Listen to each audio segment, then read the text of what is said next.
भाग्यवंता हेची काम, भाग्यवंता हेची काम, माफे नाम वैखरे, आनंदाची पुष्टी अंगी श्रोते संग उधळती. पिकले तया खाणे किती, पिकले तया खाणे किती, पंगतीसी सुकाळ, आनंदाची पुष्टी अंगी श्रोते संग उधळती. तुका करी प्रणिपात, तुका करी प्रणिपात, दंडवत आचार्या, आनंदाची पुष्टी अंगी श्रोते संग उधळती. विठ्ठल विठ्ठल विठ्ठल हरे विठ्ठल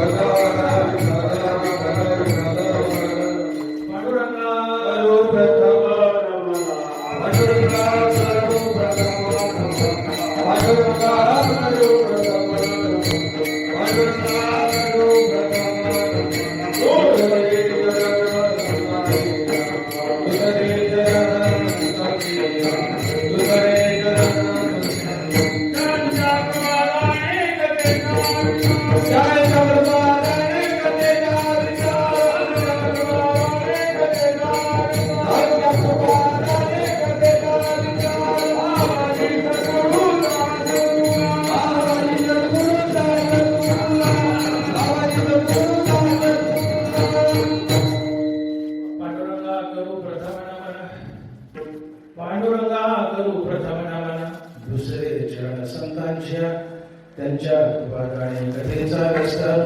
बाबाजी सद्गुरुदास तुकार. विठ्ठल विठ्ठल विठ्ठल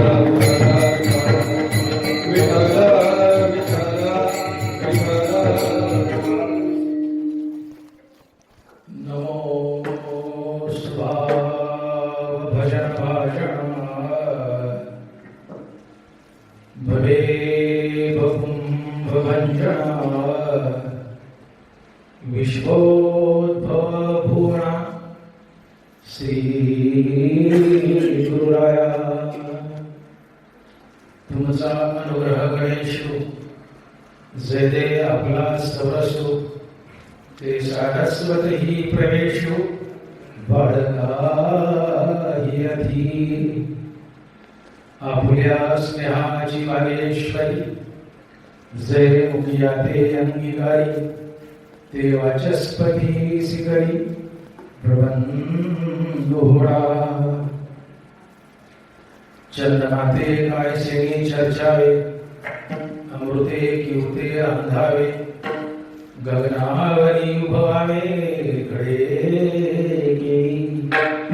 प्राज्ञेचे यथेपणे श्री गुरु सामर्थ्या रूप करू म्हणे, तरी ते मोतिया भिंगलने असे होईल. 15.5 रजतवणी ऐसी स्तुतीची बोलणी, उगाच माथा ठेवीचे चरणी. हे चिभले विठ्ठल विठ्ठल विठ्ठल हरे विठ्ठल विठ्ठल विठ्ठल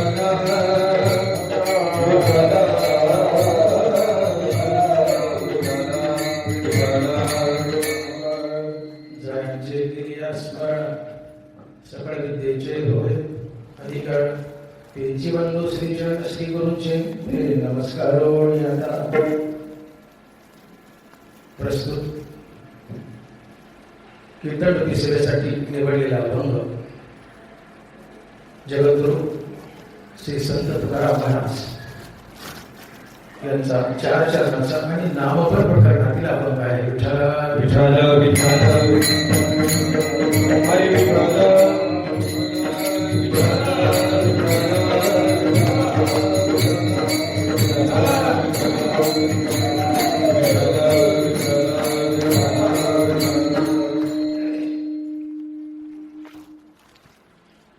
भाग्यवंत आहे शिका, माफे नाम वैखरी. भाग्यवंत आहे शिका, माफे नाम वैखरी, आनंदाची पुष्टी अंगी श्रोते संग धरती. विठ्ठल विठ्ठल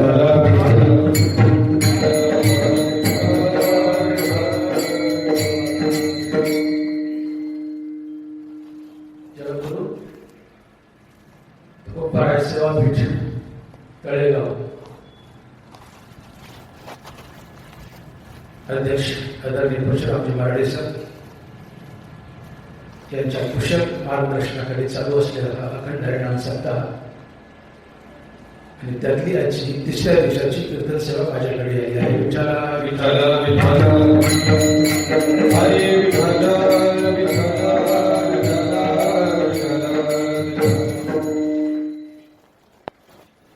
भाग्यवंत आहे जी काम माफे नाम वैखरी.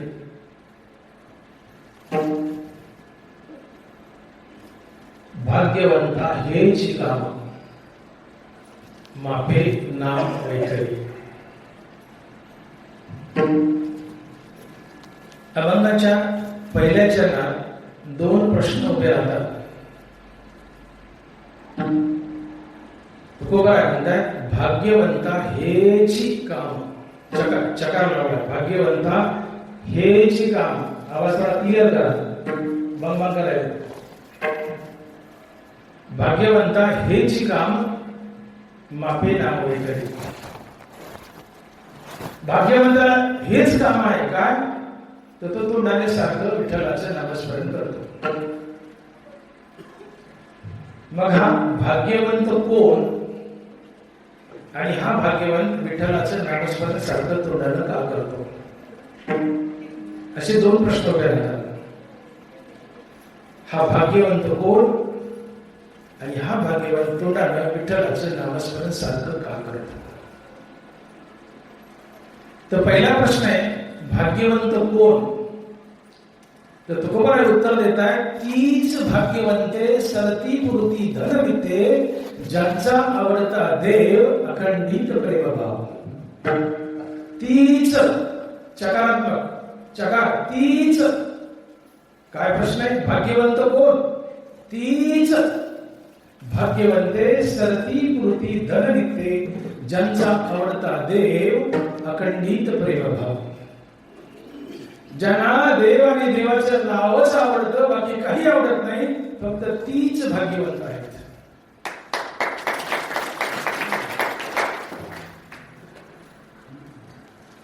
भाग्यवंत मनोदया शरण गेले पंढरीराया. आवाज पण ऍडजस्ट करा. भाग्यवंत मनोदया शरण गेले पंढरीराया. दुसरा पुरावा. पहिला पुरावा आपण पाहिला. थोडा आवाज कमी केला तरी चालेल. कमी करा थोडा. इको तर नकोच. आवाजही कमी करा थोडा. थोडा कमी करा आवाज. थोडा कमी करा.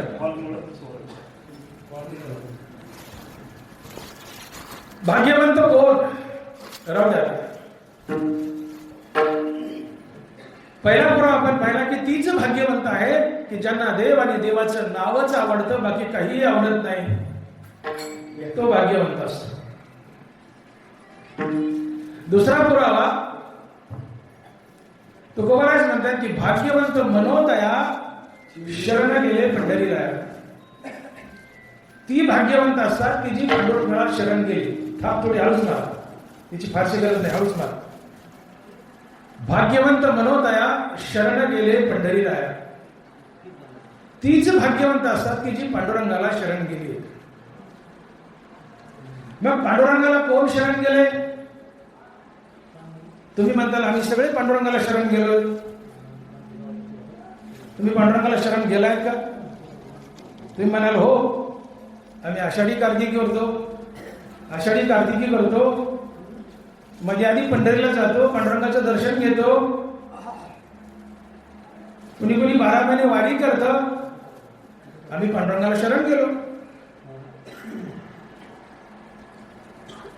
तुम्ही ज्या पद्धतीने पांडुरंगाला शरण जाताय त्याला शरण म्हणतात का? पांडुरंगाला शरण जाणं म्हणजे काय?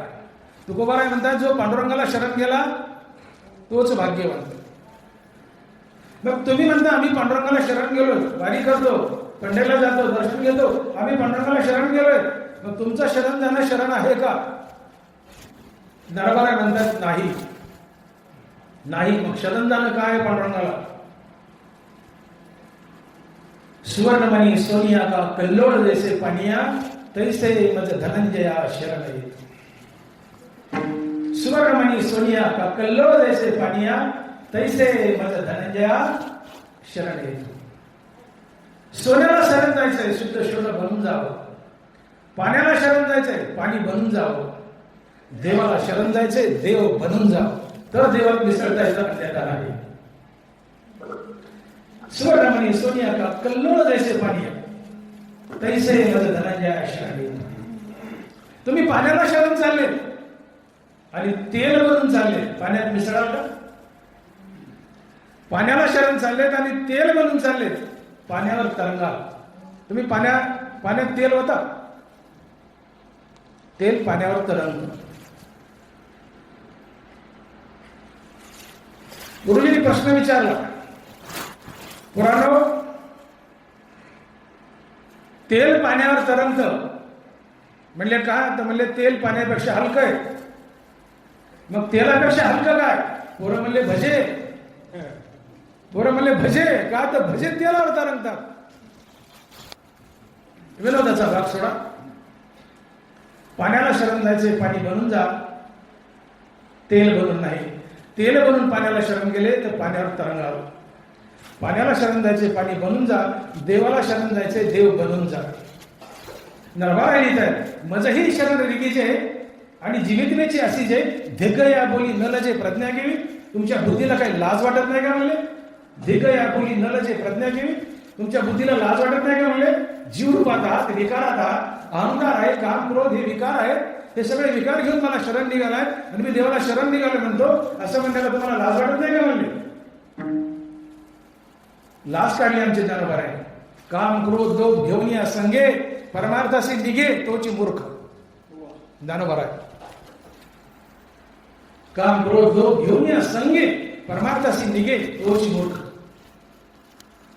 माझ्यासमोर बसलेत, उभा आहेत आणि मी स्वतःही आमच्यापैकी किती लोकांनी काम, क्रोध, लोभ टाकलेत आणि परमार्थाला निघालोय? एकही नाही. मराठेसर नाही, मी बी नाही. आम्ही सगळे मूर्ख आहेत. ज्ञानोबा म्हणतात, मी नाही. आम्ही सगळे मूर्ख आहेत. काम, क्रोध, लोभ घेऊन या संगे परमार्थाशी निघे तोची मूर्ख. चकार लावलाय, तोची मूर्ख. मग अहंकार टाका, काम, क्रोध, लोभ, मर्म, मत्सर, आसक्ती, वासना हे विकार टाका. तुम्ही देव बनतात आणि देव बनून देवापुढे उभे राहा. याला म्हणतात देवाला शरण जाणे. सुवर्णमणी सोनिया का कल्लोळ जैसे पानिया तैसे मज धनंजया शरण येतो. सोन्याला शरण जायचंय.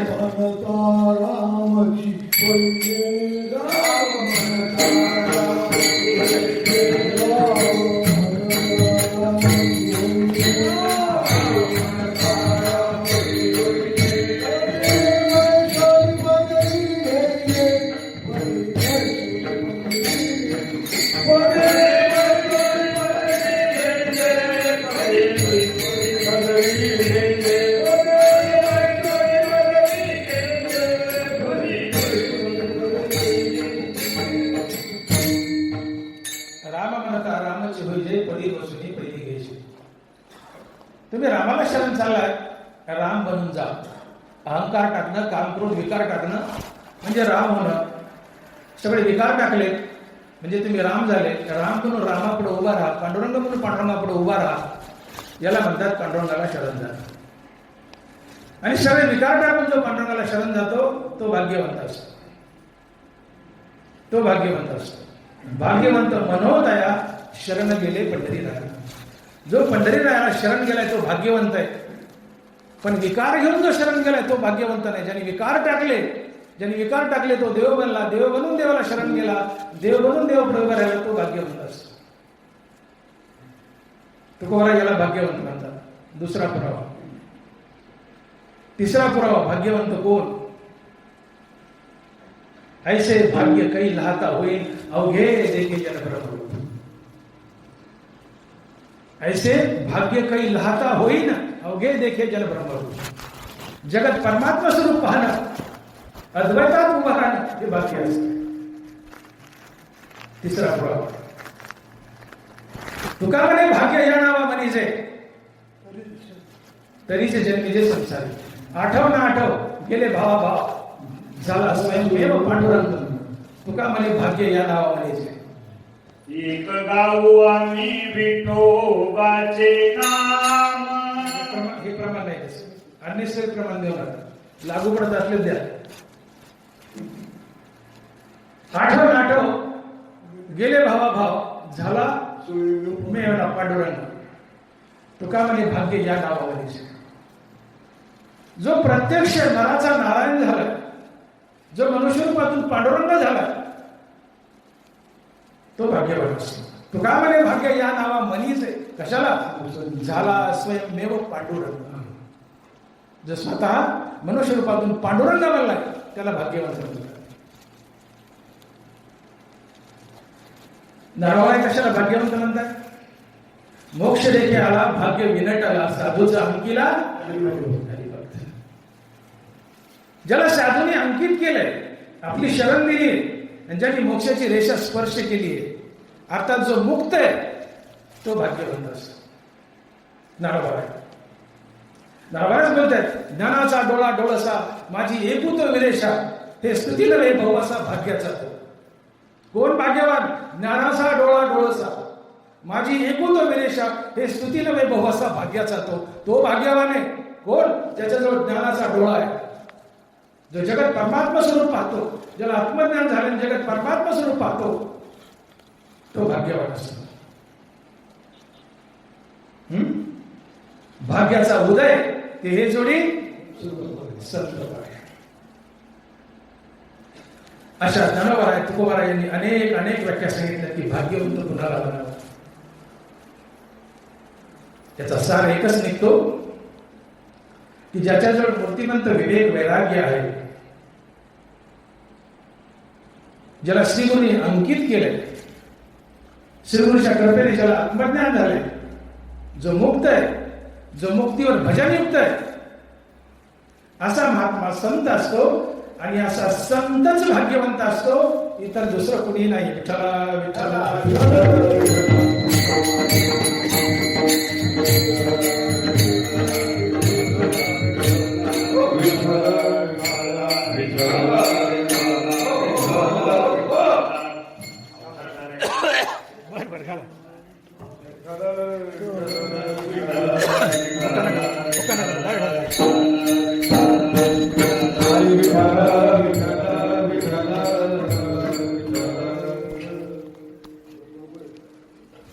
एकंदरीत नामवरा तुकोबरा यांच्या प्रमाणाने सिद्ध होतं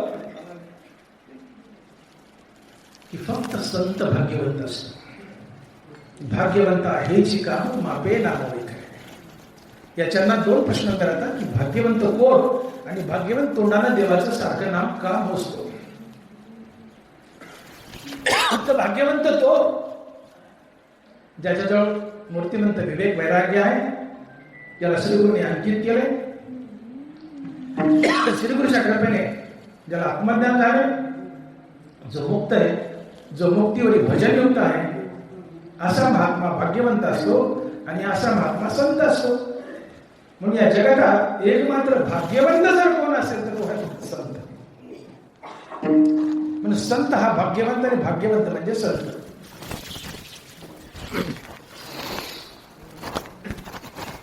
दरबार तुकोबारा संतांना भाग्यवंत म्हणतायत. ज्यांनी मुक्ती मिळवली आणि जो मुक्तीवर भजनयुक्त आहे तो भाग्यवंत असतो. विचलित होऊ नका. इकडे बघा, ते हार घालून घालू द्या. जो मुक्त आहे, मुक्तीवर भजनयुक्त आहे, असा संत असतो. आणि असा संतच भाग्यवंत असतो, इतर दुसरं कुणी नाही. मग जे ज्ञानोबा आहे, जे तुकोबा आहे, फक्त संतालाच भाग्यवंत म्हणतायत. तेच ज्ञानोबा आहे श्रीमंतालाही भाग्यवंत म्हणतायत. भाग्य देते विलासो, सुख देते उल्हासो, ह्यासो जेत प्रकाशो तेत सूर्य. अशी विसंगती का? जे तुकोबा ज्ञानोबा म्हणतायत की फक्त संतच भाग्यवंत आहे. ज्याला मुक्ती मिळाली फक्त तोच भाग्यवंत आहे. ते ज्ञानोबा म्हणतायत भाग्याचे बडसे उद्यमाचे निसे समृद्धी जात अपैसे घरणी. एकीकडे ज्ञानोबा आहे मुक्तीला भाग्यवंत म्हणतात, दुसरीकडे तेच ज्ञानोबा आहे श्रीमंतीला भाग्यवंत म्हणतात. असा विरोधाभास का? एकच संत असा विरोधाभास का निर्माण करतो? दोन्ही उत्तर बरोबर आहेत. भाग्यवंत आहे आणि श्रीमंतही भाग्यवंत आहे. इथं प्रत्येक गोष्ट भाग्यानं मिळते. भाग्य नसेल तर तुम्हाला काहीही मिळत नाही. प्रत्येक गोष्ट भाग्यानं मिळते. उद्धवानं भगवान श्रीकृष्णाला भागवतामध्ये एक सुंदर प्रश्न विचारला की देवा, तुझी भक्ती इतकी सोपी आहे तर सगळे तुझी भक्ती का करत नाही? ऐसी तुझी सुलभ भक्ती तरी आगळीची भक्ती का न करीती? देवा, तुझी भक्ती जर सोपी तर सगळे तुझी भक्ती का करत नाही? देवाने याच उत्तरात उत्तर दिले, ऐसी तुझी सुलभ भक्ती तरी आगळीची भक्ती का न करीती? देव म्हणे भाग्याने माझी भक्ती न घडे निश्चिती. उद्धव भाग्यवंत गरी भजन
त्याची रामवाट पाहतो.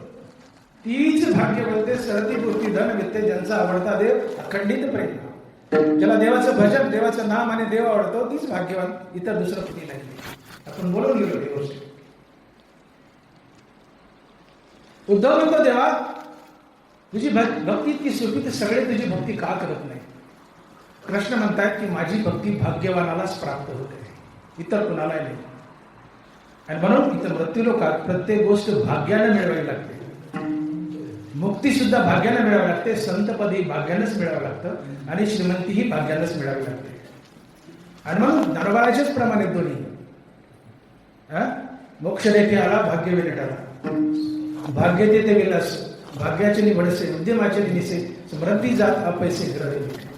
ज्ञानोबा म्हणतात भाग्यानंच मुक्ती, भाग्यानंच श्रीमंती.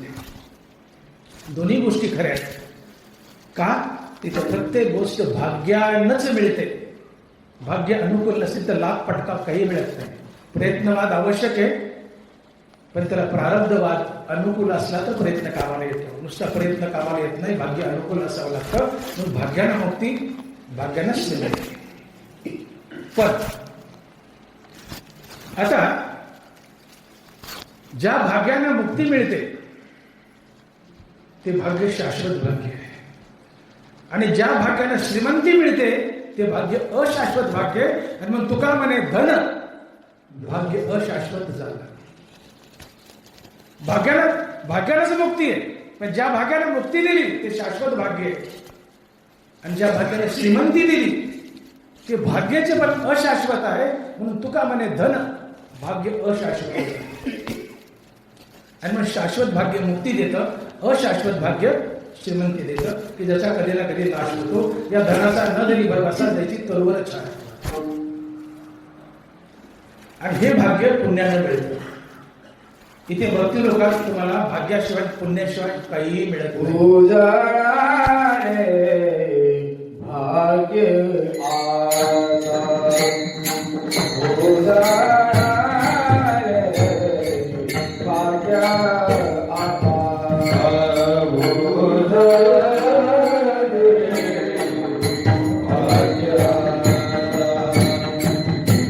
Yeah.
भाग्य घडतं. भाग्याचे दोन प्रकार, एक शाश्वत भाग्य, एक अशाश्वत भाग्य. कोणतंही भाग्य असेल ते पुण्याने घडतं. मग पुण्याचेही दोन प्रकार, एक शुद्ध पुण्य आणि एक अशुद्ध पुण्य. शुद्ध पुण्यानं शाश्वत भाग्य, पुढे मुक्ती. अशुद्ध पुण्यानं अशाश्वत भाग्य, श्रीमंती पण तिचा नाश. आणि म्हणून जीवनामध्ये शुद्ध पुण्य असेल तर शाश्वत भाग्य आणि तरच मुक्ती, की जी अविनाशी आहे. मग हे शुद्ध पुण्य म्हणजे काय? तर जया माझी नारायण ते शुद्ध पुण्य. जया माझी नारायण ते शुद्ध पुण्य. स्वर्गा पुण्यात्मक पापे येजे, पापात्मक पापे नरका जायचे, जेणे माते पावीचे ते हे शुद्ध पुण्य. दोन्ही महासंत शुद्ध पुण्याच्या व्याख्या सांगतात. जेणे माते पावीचे ते हे शुद्ध पुण्य. जया माझी नारायण ते हे शुद्ध पुण्य. देवाच्या नावानं पुण्य मिळवलंय आणि त्या पुण्यानं देवाचीच कामना करावी तर ते शुद्ध पुण्य. पण देवाच्या नावानं पुण्य मिळवलंय आणि देव बाजूला ढकललाय आणि त्याने श्रीमंती मागितली, स्वर्ग मागितला, ते अशुद्ध पुण्य, ते सकाम पुण्य. आणि म्हणून तुकोबारांनी एका प्रमाणात प्रश्न केलाय की कोणतं पुण्य केल्यानंतर कोण पुण्य यांचा होईन सेवा जी धर्माधिक. देवा, कोणतं पुण्य केल्यावर मला संतांची भेट होईल, जी द्वंद्वाधिक दुरावली, ज्यांनी द्वंद्व दुरावले ते संत असतात. कोण पुण्य यांचा होईन सेवक जी द्वंद्वाधिक दुरावली. देवा, असं कोणतं पुण्य केलं, किती पुण्य केलं आणि कोणतं पुण्य केलं म्हणजे मला संत भेटतील आणि माझा उद्धार होईल, मी मुक्त होईल. नरवरायचं उत्तर देत आहे, तुकोबाराय उत्तर देत आहे, जया माझी नारायण ते शुद्ध पुण्य. जेणे माते पावीचे ते शुद्ध पुण्य. तुम्ही देवाच्या नावानं पुण्य मिळवलंय, देवाचीच कामना करा, मला देव भेटावा हीच कामना करा, हे शुद्ध पुण्य. आणि या शुद्ध पुण्याने संत भेटतात, मुक्ती मिळते, तुमचा उद्धार होतो आणि मुक्ती अविनाशी असते. देवावर ऋण होतं तुमचं. तुम्ही देवाचं नामस्मरण करताय, देवाला काही मागत नाही, निष्काम भक्ती काही मागत नाही, देवावर ऋण होतं. दिवाळखोर नारायण यावरी बहुताचे ऋण. तुम्ही काही न मागता जर नामस्मरण केलं तर तुमच्या नावाचे डोंगर देवाच्या डोक्यावर रचल्या जातात. देव दबतो तुमच्या नामस्मरणाखाली, त्याचं दिवाळ निघतं. दिवाळखोर नारायण यावरी बहुताचे ऋण. मानी भक्ताचे उपकार ऋणिया मनवी निरंतर. देव ऋणी होतो, भक्ताचे उपकार मानतो. का? काही मागत नाहीत पण माझं नित्य नाम घेत आहे. आणि मग हे देवावर ऋण जे होतं, नरवराय बोलतात, ते ऋण वैपण देखोनी आणली आपल्याच उत्तीर्णत्वा लागी, भक्ताचे तनु त्यागी मी परिचर्या करी. नित्य सेवेला मी निदानी सेवक हो, नित्य सेवेला मी निदानी सेवक हो. ज्याने आयुष्यावर माझं नाम घेतलंय पण मला काही मागितलं नाही, मी देतोय तरी नको म्हणताय, माझं नाम घेताय फक्त माझ्या प्राप्तीच्या कामनेने, त्या नामस्मरणाचं माझ्या ऋण होतं. बरंच नाही त्या माणसाची जाऊन मला सेवा करावी लागते, त्याला मी आठवण करून देतो, त्याचा इंद्रिय समुदाय टवटवीत ठेवतो की तू राम म्हण. तो राम म्हणतो, प्राण त्यागतो आणि मी त्याला माझ्याकडे घेऊन जातो. कारण आरणी मरणीचा याचे आठवे, तो देची गती ते पावे, म्हणून मातेची स्मरावे सदा तुला. बरंच नाही जर तोंडात देवाचं नाव आलं तर तुम्ही मुक्त होता. देव म्हणतो, आयुष्यभर माझं नामस्मरण केलंय, त्याचं ओझं झालंय माझ्या, मी ऋणात दबलोय, म्हणून मी त्याची सेवा करतो. त्याचा इंद्रिय समुदाय बुद्धी टवटवीत ठेवतो, त्याला माझं नाम घेण्यासाठी आठवण करतो. तो राम म्हणतो, प्राण त्यागतो, राम म्हणून प्राण त्यागला तुम्ही राम होता. हे शुद्ध पुण्य, शाश्वत भाग्य, आणि या शाश्वत भाग्यानं मुक्ती की जी अविनाशी आहे, संतपद जे अविनाशी. पण तुम्ही देवाचं नाव घेताय, भले अवरात्र घेताय, पण देवाला काही मागताय, सकाम भावनेनं घेताय, ही भक्तीच नसते. सकाम भावनेने केली पूजा, सकाम भावनेने घेतलं नामस्मरण, ही भक्ती गणल्याच जात नाही, ती भक्तीच नसते. अजराची भक्ती इच्छिती संपत्ती,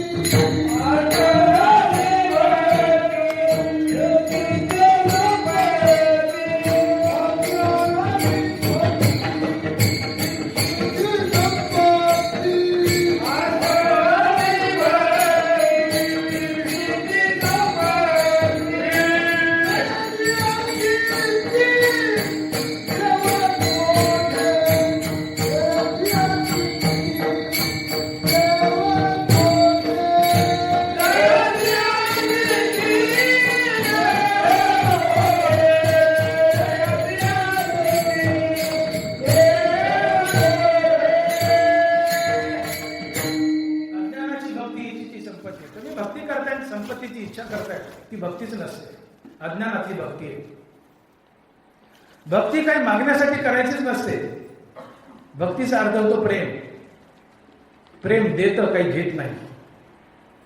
देतं ते प्रेम, देतं ते भक्ती, मागतं ते स्वार्थ, मागतं ते व्यवहार. भक्तीत देवाला द्यायचे, काही मागायचं नाहीये. आणि म्हणजे मागताय ती अज्ञानातली भक्ती, ती भक्तीच नसते. तुम्ही मागितलं देव तुम्हाला देऊनही टाकतो, पण दिलेलं अशाश्वत आहे, नाशिवंत आहे. आणि ज्याचा नाश होतो असं भाग्यही अभाग्यच असते, ते भाग्य नसतेच. तुम्हाला मिळाले त्यांनी तुम्हाला सोडू नये. धन मिळाले पण धनानं तुम्हाला सोडले किंवा तुम्ही धनाला सोडले, याला भाग्य म्हणता कसं येईल? आणि म्हणून तुका म्हणे धन भाग्य अशाश्वत जाण. धन भाग्यानंच मिळाले. इथं काही मिळालं भाग्यच लागतं. धन भाग्यानंच मिळाले, पण ते भाग्य अशाश्वत आहे. का तर सकाम भक्ती त्याच्या मुळाशी आहे. आणि असं अशाश्वत भाग्य हे नाशवंत असते. त्या धनाचा नाश होतो, तुमचाही नाश होतो. आणि ज्याचा नाश होतो ते भाग्य नसून अभाग्य आहे. आणि म्हणून तुकोबारासारख्या महात्म्यांना रावणासारख्या दुष्ट माणसाला गाथेत स्थान द्यावंसं वाटलं.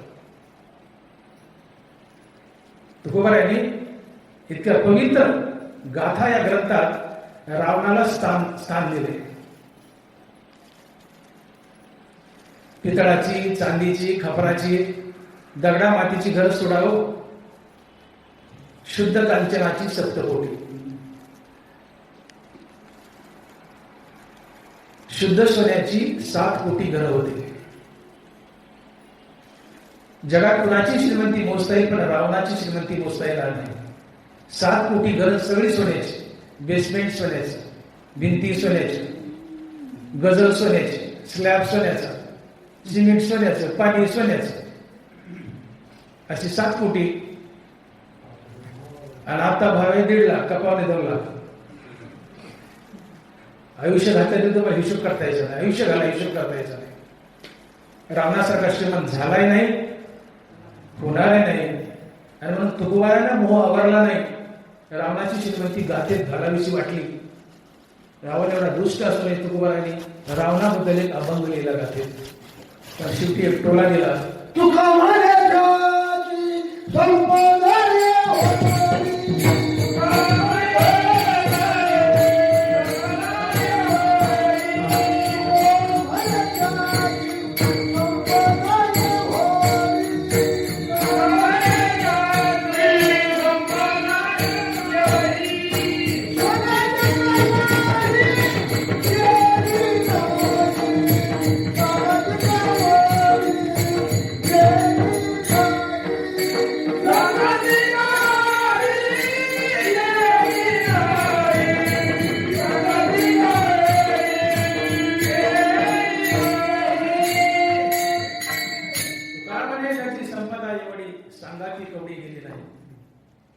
एवढी संपत्ती, पण रावण मेल्यावर त्याच्यासोबत एक फुटकी कवडीही गेली नाही. एकटा बेवारसी होऊन रणांगणात प्रेत होऊन पडला होता. शुद्ध सोन्याची 7 कोटी घरं, तुम्ही कल्पनाच करू शकत नाही. शुद्ध सोन्याची 7 कोटी घरं, त्यातली फुटकी कवडी सोबत गेली नाही. आणि मग तुकोबाराय म्हणतात की तुका म्हणे धन भाग्य अशाश्वत जात. धन ही भाग्यालाच मिळतंय, यात वाद नाही. इथं काही हवंय भाग्य अनुकूलला. मुक्ती भाग्यानं, श्रीमंती भाग्यानं. पण ज्या भाग्यानं मुक्ती दिली ते शाश्वत भाग्य आहे. आणि ज्या भाग्यानं धन दिलं ते अशाश्वत भाग्य आहे. की ज्या भाग्याचा कधी ना कधी नाश होतो, आणि ज्या भाग्याचा नाश होतो ते भाग्यच नसते, तुम्ही अभाग्यच. जे तुम्हाला सोडतंय किंवा तुम्ही त्याला सोडता ते भाग्य कसलं? अभाग्यच की. वस्तू मिळाली पण तिने आम्हाला सोडू नये. देश काळ स्वभावे वेचून जायला संभावे, ते पद माझे पावे अविनाश. देश काळ स्वभावे वेचून जायला संभावे, ते पद माझे पावे अविनाश. कोणत्याही देशात, कोणत्याही काळात तुम्हाला मिळालेली गोष्ट नाश पाहू नये. तिने तुम्हाला सोडू नये किंवा तुम्ही तिला सोडू नये. धनंजय विना कोटी संख्येन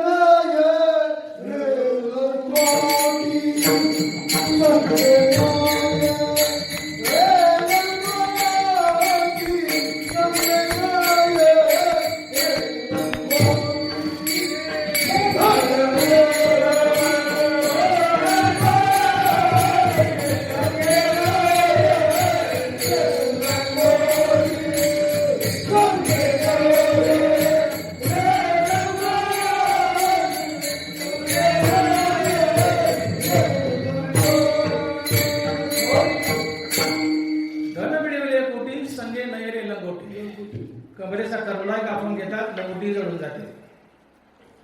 एक उर्दू शायर म्हणतो, "ए इंसान, चाहे जितने भी जमा कर ले तू रुपयों के मोती." याद रखना. हाँ, इंसान चाहे जितने भी जमा कर ले तू रुपयों के मोती, मगर इतना याद रखना, कफन को कोई जेब नहीं होती. कफन को कोई जेब नहीं होती. अरे म्हणले किती कमाव, पण एक गोष्ट लक्षात ठेव, शेवटी तुला ज्या कफनात गुंडाळायचंय, तुला काही सोबत न्यावंसं वाटलं तर कफनाला खिसा नसतो, याची आठवण ठेव. कफन को कोई जेब नाही होती. याला तुकोबा म्हणतात, धन मिळविले कोटी संगे नयरे लंगोटी. कमराचा करदोडा कापून घेतात. तूने जो कमाया है, तूने जो कमाया है, तूने जो कमाया है, वो दूसरा ही खाएगा. खाली हाथ आया था तू, खाली हाथ जाएगा. खाली हाथ आया था तू, खाली हाथ जाएगा. खाली हाथ आया था तू, खाली हाथ जाएगा. तूने जो कमाया है, तूने जो कमाया है, तूने जो कमाया है, वो दूसरा ही खाएगा. खाली हाथ आया था तू, खाली हाथ जाएगा. खाली हाथ आया था तू. चार दिन की जिंदगी है, चार दिन का मेला, आया था मेला तू ही जाएगा मेला. आया था मेला तू ही जाएगा मेला. चार दिन की जिंदगी, चार दिन का मेला, आया था मेला तू जाएगा मेला. तुमने जो कमाया है, तुमने जो कमाया है, तुमने जो कमाया है, वो दूसरा ही खाएगा. खाली हाथ आया था तू, खाली हाथ जाएगा. खाली हाथ आया था तू, खाली हाथ जाएगा. तूने जो कमाया है, तूने जो कमाया है, तूने जो कमाया है, दूसरा ही खाएगा. हाथ आया था तू, खाली हाथ जाएगा. खाली हाथ आया था तू, खाली हाथ जाएगा.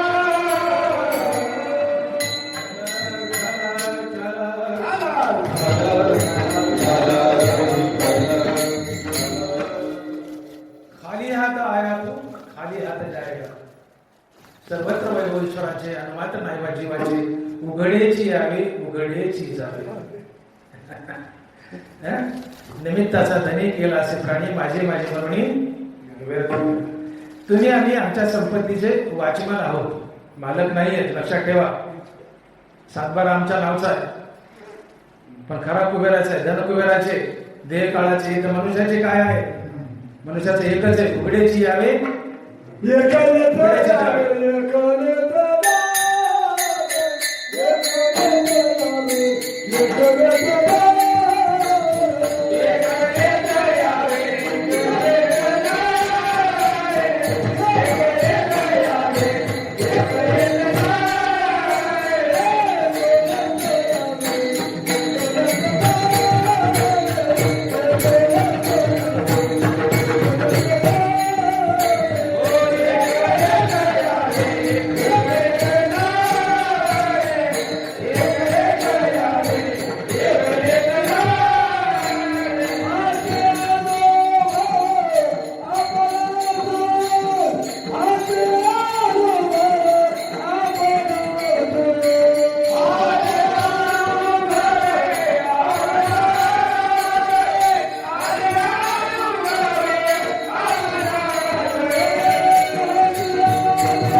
देवाची संपत्ती वापरायची, जाताना देवाची देवाला द्यायची, निघून जायची.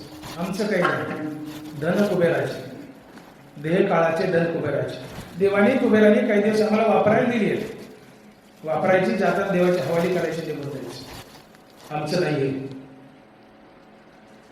बघा, दुसऱ्या दिवशी माणसं सावडायला जातात. ज्यावेळेस मरले, प्रेत जाळले, त्यावेळेस फारसं विशेष नाहीये, पण दुसऱ्या दिवशी सावडायला जातात. त्या अग्नीत पाणी ओततात आणि एक एक हाडूक बाजूला काढतात. लय मोठा साहेब असतो, मोठ्या पदावरचा, हातात घेतात. हे साहेबाचं भीमर, मांडीच्या हाडाला भीमर म्हणतात. हे साहेबाचं भीमर, हा साहेबाचा हिमरस, दंडातल्या हाडाला हिमरस म्हणतात. हे साहेबाचा हिमरस, हा साहेबाचा टिबिया, हा साहेबाचा फिबुला. ही हाडकाची नाव आहे. हाडकाची नाव आहे आमच्या भाषेत, डॉक्टरच्या भाषेत. हे साहेबाचं स्कल, हे साहेबाचे वर्टिब्रे, हे साहेबाचं पेल्विस. हाडकं वेगळं रडतात. काल खुर्चीत बसत होते ते साहेब आहेत का? हे फिमरस, हे फिमर, हे ह्युमरस, हे साहेब होते का? देह काळाचं खाते, धन कुबेराचे. आणि मग धन मिळेल कोटी, संगे नाही रे लंगोटी. तुम्ही कितीही मिळवा, भाग्यानंच मिळतं, यात वाद नाहीये. दोन्ही सिद्धांत त्याला बघायचे. भाग्यानंच मुक्ती, भाग्यानंच श्रीमंती.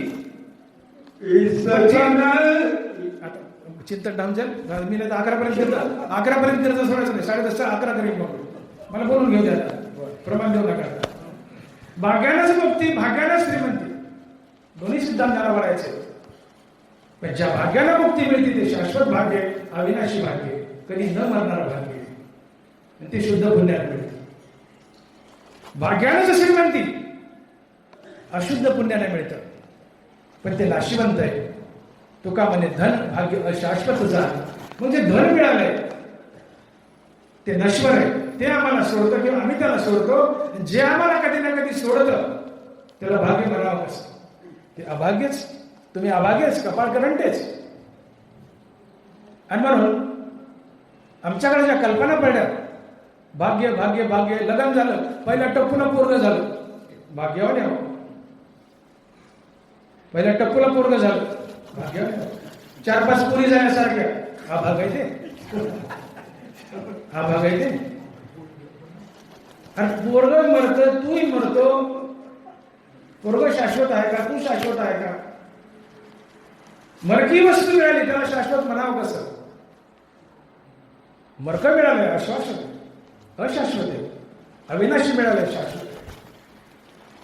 आणि मग दरबारा जरी म्हटले की भाग्यानंच मुक्ती, भाग्यानंच श्रीमंती, दोन्ही सिद्धांत बरोबर आहेत. पण ज्या भाग्यानं श्रीमंती ती नाशवंत श्रीमंती, नाशवंत भाग्य. आणि ज्या भाग्यानं मुक्ती मिळाली ते अविनाशी भाग्य. आणि असा अविनाशी भाग्य, अविनाशी भाग्यवान या जगात एकच असतो, तो आहे संत. आणि म्हणून पहिला प्रश्न मी उभा केला होता पहिल्या चरणात की भाग्यवंत ह्याची काम मापे नाम वैखरी. तर या चरणात 2 प्रश्न उभे राहतात की भाग्यवंत कोण, आणि तो मुखानं सारखं देवाचं नाव का घेतो? तर भाग्यवंत फक्त तोच, फक्त संत, फक्त संत ज्याच्याजवळ विवेक वैराग्य आहे. श्रीगुरूंनी ज्याला अंकित केले, श्रीगुरूच्या कृपेने, संतांच्या कृपेने त्याला आत्मज्ञान झाले, जो मुक्तीवर भजनयुक्त आहे. आणि असा मुक्तीवर भजनयुक्त असलेला महात्मा संत असतो. आणि असा संतच जगात भाग्यवंत असतो, इतर दुसरं कोणी नाही. अर्थात फक्त संतच भाग्यवंत असतो. आणि अशा भाग्यवंताला एकच काम असतंय. कोणतं काम? हे अभंगाच्या पहिल्या चरणात. भाग्यवंता हेची काम, भाग्यवंता हेची काम, भाग्यवंता हेची काम, भाग्यवंता हेची काम. मापे नाम वैखरी, मापे नाम वैखरी आनंदाची पुष्टी अंगी आनंदाची पुष्टी अंगी. मग असा भाग्यवंत संत आपल्या तोंडानं देवाचं सारखं नाम का घेतो? मापे नाम वैखरी. भाग्यवंता हेच काम. कोण भाग्यवान? फक्त संत. मग असा संत आपल्या वैखरीने हरिनाम का मोजतो? काय बंद पडलंय? तृप्ती झाली जैसी साधने सरती अभ्यासी आत्मतुष्टी तैसी कर्मे नाही. गणवार आहे. तृप्ती झाली जैसी साधने सरती अभ्यासी. तुम्ही स्वयंपाक केलाय, सकाळच्या 8 वाजले स्वयंपाक केलाय, 9 वाजता जेवले, तांब्या काटवट फराळ बघू ना सगळं फेकून देता, बघू म्हणता संध्याकाळच्या 8 वाजता. तृप्ती झाली जैसी साधने सरती अभ्यासी. स्वयंपाकाची साधनं फेकून देता 12 तासाकरता, बघू संध्याकाळी. आत्मतुष्टी तैसी कर्मे नाही. जेवण केलंय, तृप्ती झाली, आता साधनाची गरज नाहीये, बघू जेव्हा भूक लागेल तेव्हा. तसं निष्काम कर्माने निष्काम हरिनाम यांनी मुक्ती मिळवली. तर जेव्हा तुम्ही मुक्त होता तेव्हा तुम्हाला मुक्तीवर भजनयुक्त होण्याची गरज नाही, हरिनाम घेण्याची गरज नाही, निष्काम कर्म करण्याची गरज नाही. तुम्ही मुक्त झाले कशाच्या बळावर? निष्काम हरिनाम निष्काम कर्म या साधनानं तुम्हाला मुक्ती मिळवून दिली. आता या साधनाचा खटाटोप संपतो. तुम्हाला मुक्ती मिळाली की तुम्ही हरिनाम घेण्याची गरज नाहीये आणि निष्काम कर्म करण्याची गरज नाहीये. मग तुम्हाला मुक्ती मिळाली, हरिनाम घेण्याची गरज नाहीये, तरी तुम्ही मुक्तीवर भजनयुक्त का होता? संत आपल्या तोंडानं देवाचं सारखं नाम का मोजतो? मुक्त आहे, मुक्त झाल्यानंतर हरिनामाची गरज नसते. हरिनामाने मुक्ती मिळाली, आता हरिनाम टाकून द्यायची गरज नाही, पण तरीही संत मुक्त झाल्यावरही मुक्तीवर भजनयुक्त बनतो आणि मुखाने सारखं हरिनाम घेतो. का? याची काही कारण आहे. संतच तो असतो की जो मुक्तीवर भजनयुक्त असतो. संतांची व्याख्या ज्ञानवराय करतायत की ऐसा बोधोची केवळू होणे असे निष्कळू त्याही वरी भजन सोडून माझ्याकडे. आत्मबोध झालाय, मुक्त झालाय, पण मुक्त होणे माझं नाम थांबत नाही, मुक्तीवर भजनयुक्त असतो. जे जे भगवंत भजन करी जे तया भागवत म्हणीचे मुक्तीवरी भजनयुक्त महाभागवत उद्धव नाथ महाराज. तुम्ही आम्ही देवाचं नाव घेतो, आम्ही फक्त भागवत आहोत. भागवत म्हणजे भक्त. तुम्ही आम्ही देवाचं नाव घेतो, आम्ही भागवत आहोत. पण जो मुक्त होऊन देवाचं नाव घेतो तो महाभागवत असतो आणि तो संत असतो. जे जे भगवंत भजन करी जे तया भागवत म्हणीचे मुक्तीवरी भजनयुक्त महाभागवत उद्धव. तुम्ही मुक्त झाले आणि भगवंताचं नाम टाकले, तुम्ही साहित्यात विलीन होता, जन्ममरणाचा फेरा चुकतो, पण तुम्ही संत बनत नाही. मुक्त होणे जो भगवंताचं नाम चालूच ठेवतो तो संत असतो. आणि म्हणून मापे नाम वैखरी. का नाम मोजतो? मुक्त झाला गरज नाही, पण नाम जर थांबवला मुक्तीनंतर तर त्याला संतपद मिळत नाही. मुक्तीवर जो नाम घेतो तो संत असतो. आणि म्हणून मापे नाम वैखरी. संत बनण्यासाठी मुक्तीवर भजनयुक्त बनावं लागतं, तर तुम्ही संत होता. पहिलं कारण मापे नाम वैखरी. दुसरं कारण, आता तुम्ही संत बनलाय तर संत पद टिकवण्यासाठी सुद्धा तुम्हाला मापे नाम वैखरी व्हावं लागतं. तुम्ही मुक्त झालाय, मुक्तीवर भजनयुक्त झालाय, संत बनलाय, पण संतांनी नाम घ्यायचं थांबवलं, संतपद माघारी फिरतं. माघारी फिरतं. आणि म्हणून संत मरेपर्यंत मुक्तीवर भजनयुक्त असतात, भगवंताचं नाम थांबवत नाही. आणि म्हणून संत बनण्यासाठी मापे नाम वैखरी आणि संतपद टिकवण्यासाठीही मापे नाम वैखरी. दोन कारण. भाग्यवंता हेची कारण मापे नाम वैखरी. संत मुखानं नामस्मरण सारखा का करतो मुक्त झाल्यावर? पहिलं कारण संतपद मिळण्यासाठी, दुसरं कारण संतपद टिकण्यासाठी. तिसरं कारण, तुका म्हणे मुक्ती परिणिली नोवरी आता दिवसचारी खेळी. मुक्ती ही नवरी आहे. आणि मुक्ती म्हणजे पांडुरंग. पांडुरंगाच्या सायुज्यात विलीन नाही मुक्ती असते. तुम्ही मुक्त झाले म्हणजे काय झाले? पांडुरंग स्वरूप झाले. मग मुक्ती नवरी आहे, ही मुक्ती पांडुरंग आहे. आणि कोणत्याही माणसाने जर नवरी केली, कुणाचं लग्न झालं, बायको केली, अर्थात नवरी केली, तर निसर्गतः नवरी सोबत पत्नी सोबत भोग घ्यावा लागतो. निसर्गतः तुका म्हणे मुक्ती परिनिली नवरी. मी मुक्तीसोबत लग्न केलंय. महाराज म्हणतात मुक्ती नवरी आहे आणि मुक्तीरूपी नवरी सोबत मी लग्न केलंय. मग मुक्ती कोण आहे? पांडुरंग आहे. तुकोबाराय म्हणतात मी पांडुरंगासोबत लग्न केलंय. मुक्तीसोबत लग्न केलं म्हणजे पांडुरंगासोबत लग्न केलंय. मग दैनंदिन जीवनात नवरी केली, तिचा भोग घ्यावा लागतो. तुकोबाराय म्हणतात पांडुरंग माझी बायको आहे, मला त्याचा भोग घ्यायचा आहे. तर पांडुरंगाचा भोग घ्यायचा कसा? तर पांडुरंगाचं नाम लुटायचं आणि पांडुरंगाच्या नामाचा भोग घ्यायचा. आणि आता दिवसचारी खेळी मिळे. तू का म्हणे मुक्ती परिलिनी नवरी, आता दिवसचारी खेळी. तुमच्या शेतामध्ये गहू पिकलाय, तुम्ही गहू घरात आणलाय आणि तसंच थपी लावून ठेवलाय. त्याचं काही पुरी केली नाही, चपाती केली नाही, पोळ्या केल्या नाही, तसंच ठेवलाय. नुसती गव्हाची प्राप्ती म्हणजे मुक्ती. देव मिळवला पण भोगला नाही. मुक्त झाला, आत्मस्वरूपात विलीन झाला, निघून गेला, जन्ममरणाचा प्रवास थांबला.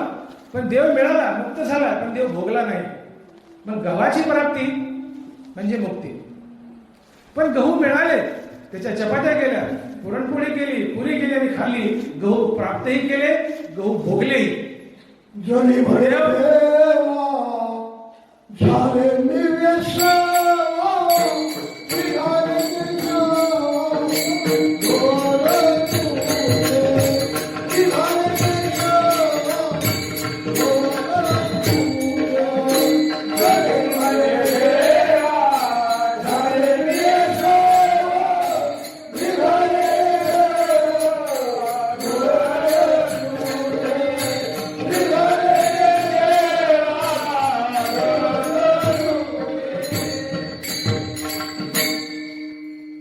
प्राप्तही केलाय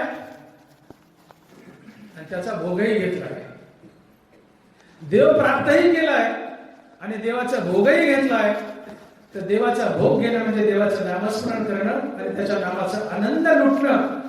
त्याला म्हणतात तुका म्हणे मुक्ती परिनिली नवरी, आता दिवसचारी खेळी मिळेल. आणि म्हणून मापे नाम वैखरी. तिसरं कारण.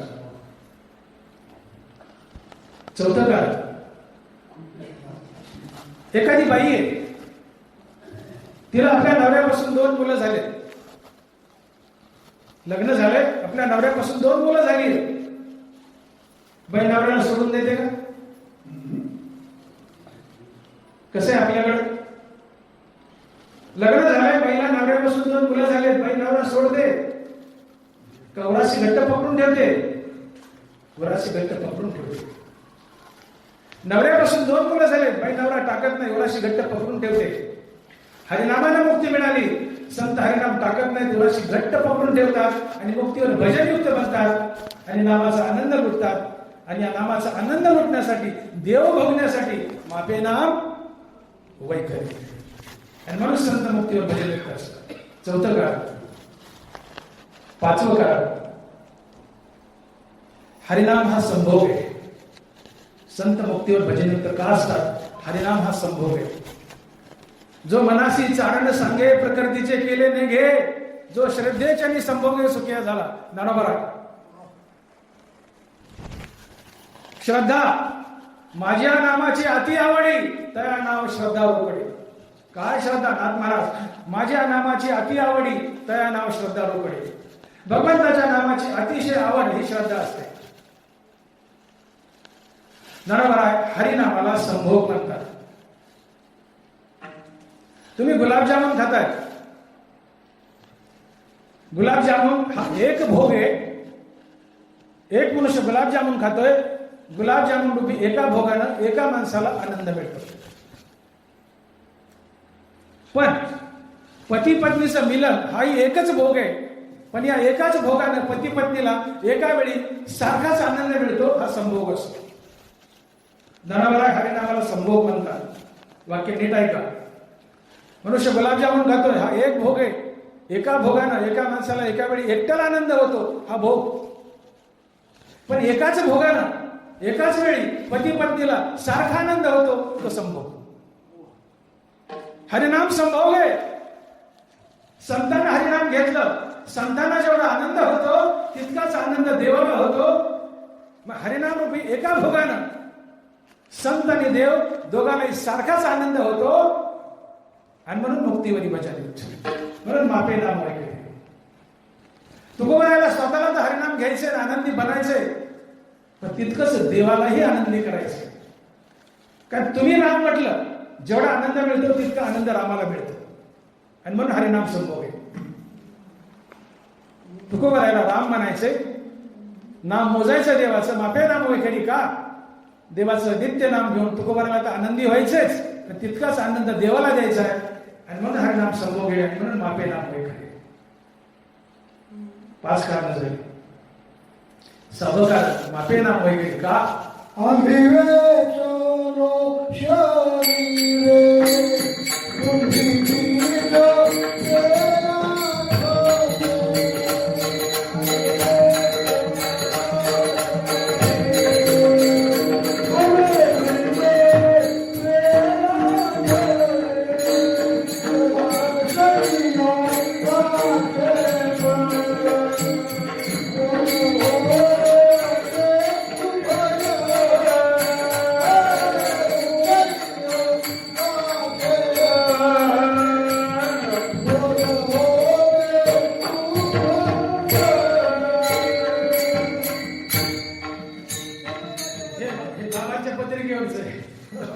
पत्रिकेवरच आपल्या भावाच्या. हाय हो आहे छान. हो, आले आले. Yes. 5वं कारण, मापे नाम वैखरी. संत मुक्तीवर भजनयुक्त का असतो, मुक्त झाल्यावर देवाचं नाव सारखं चालूच का ठेवतो. 5वं कारण, तुम्ही आम्ही भूक लागल्यावर भाकर खातो, देव काय खातो. थोर प्रेमाचा भुकेला हाची दुष्काळ तयार. देव काय खातो, देवाची भूक काय. प्रेम. प्रेम म्हणजे नामस्मरण. आवडीने घेतलेलं नाम हे प्रेम असतं. मग देव भुकेला आहे कशाचा, आवडीच्या नामाचा, अर्थात प्रेमाचा. आम्हाला भूक लागली, आम्ही काय खातो, भाकर. देवाला भूक लागली, देव काय खातो, हरिनाम. हरिनाम. तुकोबारायला देवाची भूक मिटवायची आहे. तुकामध्ये खातो आनंदाचे लाडू. मी तर आनंदाचे लाडू खातो, हरिनाम खातो. ब्रह्मरस सिली काढा, मी ब्रह्मरस पितोय, आनंदाचे लाडू खातो, अर्थात हरिनामाचे लाडू खातो. तेच हरिनामाचे लाडू मला पांडुरंगाला खाऊ घालायचे का. भूक लागली आम्ही भाकर खातो, पण भूक लागल्या पांडुरंग हरिनाम खातो. म्हणून माझी भक्त गाती जिथे नारदा मी उभा निजल्या नाही गाता उभा नारायण वैष्ण कीर्तन करीत आढळले. तुम्ही रात्री झोपलात अंतुरनाव आणि रामराम म्हणताय, तो राम बाजूला उभा असतो. आता तुम्ही उठून बसलाय तर रामराम म्हणताय, तो राम बाजूला नाचत असतो. निजल्याने गाता उभा नारायण वैष्ण कीर्तन करीत आढळले. मी एकवेळी वैकुंठी नसे, भारू मी न दिसे, वरी यज्ञांची मानसे मरुड निजाय, तरी तयार अशी पांडवा की हरपला दिवसावा, जेथ नाम घोषी प्रवाह करीत माझा. देवाने अर्जुनाला एक पत्ता दिलाय की अर्जुना, तुला कधी वाटलं की कृष्ण हरपलाय, त्याला शोधायचं. मी एक वेळेस वैकुंठात नसेल, सूर्याच्या तेजात नसेल, योग्याच्या ध्यानात नसेल, पण तिथं मात्र जरूर असेल की जिथं माझा जयराम कृष्ण आणि भजन चालू आहे. आणि जिथं कुठं देवाचं भजन चाललंय, नामस्मरण चाललंय, देव तिथं काठी घेऊन उभा असतो. का तर देव आपलं नाम खातो. आम्हाला भूक लागली, आम्ही भाकर खातो, देवाला भूक लागली, देव हरिनाम खातो. आणि म्हणून देव नामधारकाच्या बाजूला सदैव उभा आहे. थोर प्रेमाचा भुकेला हाच दुष्काळ तयार. त्याच्या घरी सगळे सप्रेमाचे साकड आमच्या घरी त्याला. माझ्या घरी सगळे फक्त एकाच गोष्टीचे साकडे, प्रेमाचे. प्रेम सुख देई, प्रेम सुख देई, प्रेम सुख देई, प्रेम सुख देई.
तुकोबाराय आनंदाचे लाडू खातात, भूक लागली प्रसंगी तुकोबाराय भाकर खातात. तर देवाला तुकोबाराला देवाची भूक मिटवायची. देवाची भूक आहे हरिनाम.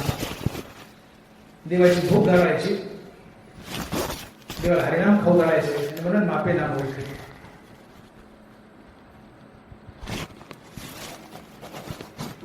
सातवं कारण दिसो प्रतत्व डोळा, पाहू सुखाचा सोहळा, रिगो महाबोध सुकाळा माझी विश्व. दिसो प्रतत्व डोळा. भोगी जीवनात सुखाचा रास असतो, मुक्त जीवनात सुख असतं आणि मुक्तीवरील भक्तीमध्ये सुखाचा सोहळा असतो. आणि या सुखाचा सोहळा लुटण्यासाठी संत मुक्तीवर भजनयुक्त असतात. तुकोबाराय म्हणतात जो मुक्त आहे, मुक्तीवर भजनयुक्त आहे, असा संत भाग्यवंत आहे. आणि असा संत महात्मा आपल्या तोंडात असा हरिनाम मोजतो. का तर त्याला हरिनाम घेऊन स्वतः सुखी व्हायचे, देवाला सुखी करायचे. त्याला हरिनाम घेऊन स्वतःची भूक भागायची, देवाची भूक भागायची. देवाला त्याच्या नामाचा महिमा कळत नाही. तुकोबारायांनी विनोदान म्हटले, तुझ्या नामाचा महिमा तुझं न कळे नैवेशामा, तुझ्या म्हणे आम्हा जन्म गोड याच्यासाठी. देवा तुझ्या नामाचा महिमा तुला काय कळेल रे? तुझं नाव आहे तू घेत नाही, तुझं नाव आम्ही घेतो, ते किती गोड आहे आम्हाला कळतंय. आम्ही काय तुझं नाम मोजतो खरे नाही. तर तुझ्या नामाचा महिमा तुला कळत नाही, आम्हाला कळतो म्हणून आम्ही हरिनाम घेतो. काय महिमा हरिनामाचा? एकदा एक मनुष्य मरण पावला. यमराज न्यायला आले. यमराजाने डायरी तपासून पाहिली तर त्याच्या डायरीत असं लिहिलं होतं की त्याने आपल्या उभ्या आयुष्यात फक्त एकदा राम नाम घेतलं होतं, एकदा राम म्हटलं होतं. तर यमराजाला प्रश्न पडला, एकदा राम म्हणलं याला काय गती द्यावी? नरकाला धाडावतं, एकदा राम म्हटलाय. वरची जनलोक तपोलोक स्वर्ग अशा योनी द्याव्यात, ते एकदाच म्हटलंय. एकदा म्हटलं वर कसं पाठावं एवढं? वरच्या योनी ऊर्ध्व गती नरकाला पाठवतं, एकदा राम म्हटलं. उडं पडलं, काय करावं? ब्रह्मदेवाकडे गेले. यमराज म्हणले, देवा असं असं झालंय, यांनी आयुष्यात एकदाच रामनाम घेतलं, याला काय गती देव मला कळाना. एकदा राम म्हटलं, याला काय गती असते सांगा तरी म्हणले ब्रह्मदेवा. ब्रह्मदेव म्हणले, मला याचं उत्तर माहित नाही. म्हणजे व्हा याचा खांदेकडे. झाले दोघं खांदेकडे गेले महादेवाकडे. महादेवाकडे वृत्तांत म्हटलं, म्हणजे देवा यांनी एकदाच रामनाम घेतलंय, याला काय गती देवा? महादेव म्हणले, मला माहित नाही. म्हणजे व्हा खांदेकडे. उचल प्रेत ती आणि चला विष्णूकडे. भगवान विष्णूकडे गेले. ते प्रेत टेकवलं ते प्रेत उठलं आणि जाऊन भगवान विष्णूच्या मांडीवर जाऊन बसलं. दृष्टांतात प्रेत उठत असते. उठलं आणि भगवान विष्णूच्या मांडीवर जाऊन बसलं. आणि म्हणजे कसे काय आले? तुम्ही मोठे मोठे लोक खांदा दिला आलेत, काय भानगडे? म्हणजे देवा हे मेलंय नाही, एकदाच राम म्हटलं, याला काय गती द्यावी? भगवान विष्णू म्हणतात, एकदा राम म्हणले काय गती द्यावी याचं उत्तर मलाही माहित नाही. म्हणले देवा तुमचं नाव आहे ना? म्हणले मला माहित नाही. म्हणले पण एक सांगतो, म्हणले ज्या आधी एकदा राम म्हटलाय आणि सरळ आहे माझ्या मांडीवर बसलाय आणि तुम्हाला तिघाला याचं खांदेकरी बनावं लागलंय. एकदा राम म्हटल्यानं भगवान विष्णूची मांडी बसायला मिळते आणि या तिघाला महादेवाला, ब्रह्मदेवाला आणि यमाला त्याचं खांदेकरी व्हावं लागतं. याहून अनुमान प्रमाण काढा की एकदा राम म्हणल्याचं फळ काय.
नाम घेणारा कधी वाया जात नाही.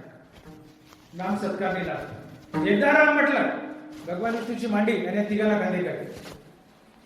मग तुकोबराय नदाने म्हणतात देवा तुझ्या नामाचा महिमा तुला काय कळेल. तुझ्या नामाचा महिमा तुझं न कळेल हे कशामा. तुका म्हणे आम्हा जन्म गोडे. देवा मी माझ्या वैखरीनं माझ्या वाणीनं सारखं विठ्ठल विठ्ठल विठ्ठल म्हणतोय. त्याची अनेक कारण आहेत. जेव्हा तुझं नाव घेऊन मला आनंदी व्हायचं तुला आनंदी करायचंय. मला माझी भूक भागवायची तेव्हा तुझी भूक भागवायची.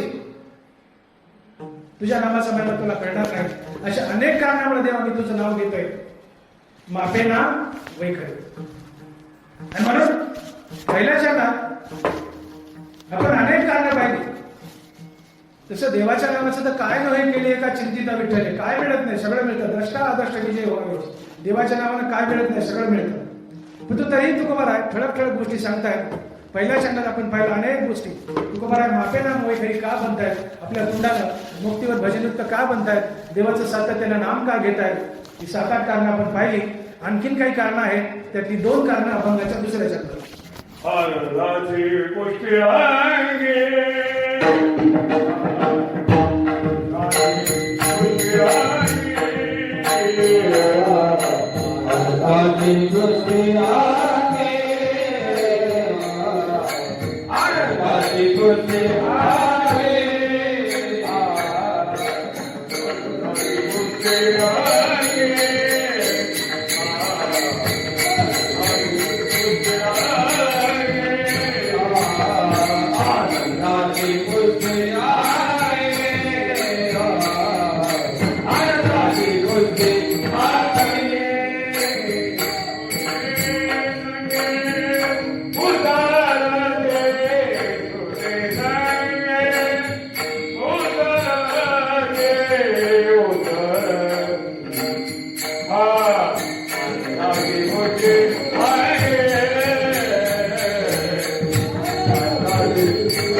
पहिल्या चरणात तुकोबारा म्हणतात की देवा मी तुझं नाव का घेतो. मुक्त होणे मुक्तीवर भजनयुक्त का राहतो.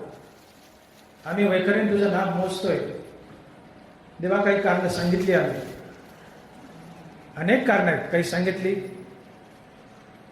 तुकोबारा अजून दुसऱ्या चरणात 2 कारणं सांगतायत की देवा तुझं मी नित्य नाम का घेतो. दुसऱ्या चरणात तुकोबारा म्हणतायत की देवा तुझ्या नावानं आमच्या शरीराला पुष्टी मिळते. आनंदाची पुष्टी आली. हरिनाम घेतल्यानं आनंद मिळतो. आनंद हे टॉनिक असते. टॉनिक. तुम्ही लोक जर बिमार पडले बायका डॉक्टरकडे जातात. डॉक्टर साहेब कंबर दुखतंय. हातापायला गोळे येतात. डोक्याला मुंगे येतात. तोंडाला घेडे येतात. घेडे येतात का नाही येत ना घेडे. हातापायला उरफाटे गोळे येतात. बायकाची तक्रार म्हातार हातापायला गोळे येतात. कंबर दुखते. शरीरामध्ये बी कॉम्प्लेक्स कमी पडलेलं असतंय आणि बी कॉम्प्लेक्स मनुष्यासाठी टॉनिक असतं. एक शक्तीचं ताकदीचं इंजेक्शन दिलं बी कॉम्प्लेक्स येते, तुम्हाला तरतरी येते. बी कॉम्प्लेक्स टॉनिक आहे. आनंद हा मानवी शरीराचा टॉनिक आहे आणि देवाच्या नावानं आनंद मिळतो आणि आनंदानं पुष्टी मिळते. देवाच्या नावाने आनंद, आनंदाने पुष्टी. डोरली हे काया कृपेच्या वरस प्रेमरसे जावी पुष्ट अंग कांती. तुम्ही जर सातत्याने हरिनाम घेतलं तर तुमच्या अंगाला टवटवी येते, कांती येते, तेज येतं, बाळसं येतं. मरकट ती असतात जी देवाचं नाव घेत नाही. तुम्ही बघा विवेकानंद 32 वर्षाचा मनुष्य, फोटो पाहिले वाटतं उचलून घ्यावा. बाळशीदार मनुष्य, ब्रह्मचार्याचं ओझ आहे, नामस्मरणाची ताकद आहे. ज्याच्या मुखात नाम आहे त्याला म्हातारपण लवकर येतच नाही. आमचा कृष्ण उबाळे बघा कसा बाळशीदार दिसतो, आहे का नाही? पण उबाळे तो यादव आहे, तो यादव आहे. तो कोण बोलतात प्रेम रसे पुष्ट झाली अंधकाराने. हरिनाम आनंद येतं, आनंद हे टॉनिक असते. टॉनिक नाही टवटवी येते, बाळसं येतं. आणि म्हणून तेव्हा आम्ही तुझं सारखं नाम घेतो. मुक्तीवर भजनयुक्त आहे किंवा मापे नाम वैखरी. डोळ्यामध्ये जेव्हा झोप आहे तेव्हा चिंता पडून जाते, जेव्हा चिंता आहे तेव्हा झोप पडून जाते. डोळ्यात एकच काहीतरी राहील. डोळ्यात झोप आहे, चिंता पडून जाते. जेव्हा डोळ्यात चिंता आहे तेव्हा झोप पडून जाते. तसं जीवनामध्ये आनंद आहे तेव्हा चिंता पडून जाते आणि जेव्हा चिंता आहे तेव्हा आनंद पडून जातो. हरिनामाने आनंद मिळतो आणि जेव्हा जीवनात आनंद येतो तेव्हा जीवनातून चिंता पडून जाते. आणि ज्यावेळी जीवनातून चिंता पडून जाते, चिंता एक प्रकारची मुक्तीच असते. हरिमुखे गाता हरपली चिंता त्यालाही मागोता जन्म घेणे. हरिनामाने चिंता हरपते, फायदा काय? त्यालाही मागोता जन्म घेणे. चिंता जाणं, पूर्णतः चिंता जाणं, चिंता जाणं नाथ महाराज त्याला एक प्रकारची मुक्ती म्हणतात. त्यालाही मागोता जन्म घेणे. याची पूर्ण चिंता गेली त्याचं जन्मावरण संपतं. तुमचा गोकुळा माहेरी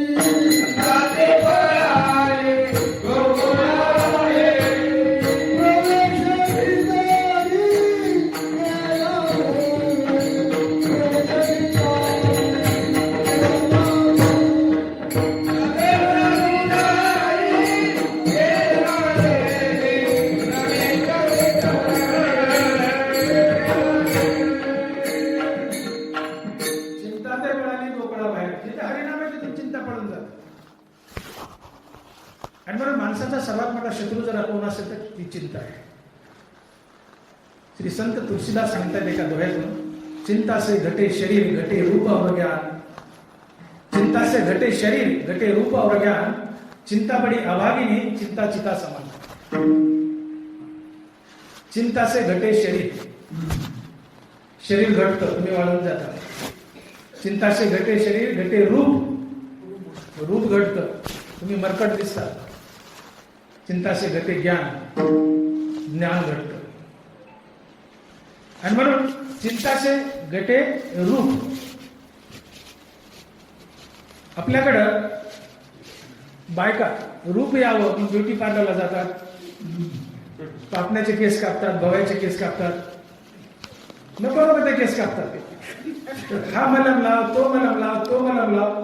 मला सांगा किती बायका सुंदर झाल्या, किती बायकाला रूप आलंय.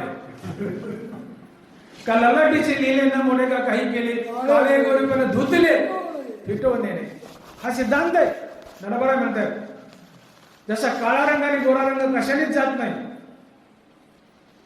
काळ्याला किती साबण लावा, किती उठणं लावा, काळं काळच, काळ्याने म्हटलं नाही, काळं काळच. गोरं गोरस, गोराला किती डांबर लावा, खपली पडते, गोरं गोरस आहे. जाहिरातीमध्ये जे क्रीम येतात ते मलमल लावल्याने खरंच मनुष्य काळ्याचं गोरवट असतं. तर ते मलम म्हशीला लावा, म्हैस सुद्धा गोरी होईल. म्हैस गोरी होईल. मग हे का काळू नाही? काळे गोरेपणे धुतले पिटवलेने सिद्धांत म्हणला जनावर आहे. काळा आणि गोरा रंग कशानेच घालवता येत नाही, तसं कपाळावरचं लिहिलेलं नशिबातलं कशानेच घालवता येत नाही, ते बघूनच पार पाडावं लागतं. आणि म्हणून काळा आणि गोरा रंग जरी जात नसला, काळं काळच गोरं गोरच, पण त्या शरीराला कांती आणणं आमच्या हातात आहे, त्याला तेज आणणं आमच्या हातात आहे, त्याला बाळस आणणं आमच्या हातात आहे. आणि ते बाळस येतं ते केवळ हरिनामानं, का तर हरिनामानं आनंदानं पुष्टी, का तर आनंद हे टॉनिक आहे आणि टॉनिकनी बाळस येतं. आणि मग नित्य हरिनाम घ्या, तुम्ही आनंदी राहाल, आनंदानं तुम्हाला बाळस येईल. हा, आणि मग आनंदाची पुष्टी अंगी श्रोते संगीत उत्तर. आधी आणि व्याधी. आधी म्हणजे चिंता आणि व्याधी म्हणजे रोग. तुम्ही चिंता केली की आपल्या शरीरामध्ये एक सिम्पॅथेटिक सिस्टीम नावाची एक नर्वस सिस्टीम असते. हा थोडा भाग अवघड आहे, सोपा करून सांगतो, 1 मिनिट अजून पुढे जातो. तुम्ही क्रोधित झाले, खवळली काम क्रोधी अंगी भरे आधी व्याधी. कुमारा, तुम्ही क्रोधित झाले, चिडले, रागात आले, चिंतेत गेले. शरीरात तुम्हाला शिक्षा देण्यासाठी देवाने एक नर्वस सिस्टीम बसवली आहे, तिचं नाव आहे सिम्पॅथेटिक नर्वस सिस्टीम. तुम्ही चिडले, व्हायलेंट झाले, गरम झाले, रागावले, पुन्हा क्रोधित झाले, चिंतित झाले, तर ती नर्वस सिस्टीम स्टिम्युलेट होते. त्यातून ॲड्रिनलिन नावाचा एक पदार्थ निघतो आणि ॲड्रिनलिन नावाचा पदार्थ रक्तवाहिन्या आकुंचन करतो, त्यामुळे बीपी वाढतो, रक्तवाहिन्या फटतात, हातांगचा झटका येतो, हार्ट अटॅकचा झटका येतो, मनुष्य मरतो. आणि म्हणून सध्या समाजामध्ये 90% लोकांना हार्ट ब्लॉक आहे. तुम्ही तपासायला जा, सगळ्याला हार्ट ब्लॉक निघतोच. पण हार्ट ब्लॉक असू नाही, हार्ट ब्लॉक म्हणजे मला व्हेसकुलर ब्लॉक म्हणायचा, रक्तवाहिन्याचा ब्लॉक. रक्तवाहिन्याचा ब्लॉक असू नाही, जो मनुष्य चिंता रहित जीवन जगतो तो 100 वर्ष जगतो, तो मरत नाही. पण व्हेस्कुलर ब्लॉक आहे किंवा हार्ट ब्लॉक आहे आणि चिंता केली, ही रक्तवाहिनी त्याच्यात ब्लॉक आहे, बाजूला सांध आहे, त्यातून रक्त जात आहे, हृदय जगतंय, पंपिंग करतंय, तुम्हाला जीवदान देते. पण तुम्ही चिंतेत आहात, त्रस्त आहात, बेजार आहात, परेशान आहात, व्हायलेंट आहात, क्रोधित आहात, ॲड्रिनलिन बाहेर येतं, ही रक्तवाहिनी आकुंचन पावतो, बाजूला जी सांध आहे त्या ब्लॉकच्या बाजूला ती बंद पडते स्पाझममुळं आणि क्षणात मनुष्य मरतो. चिंता तुम्हाला मारते. पण चिंता से घटे शरीर घटे रूप और ज्ञान, चिंता बड़ी अभागिनी चिंता चिता समान.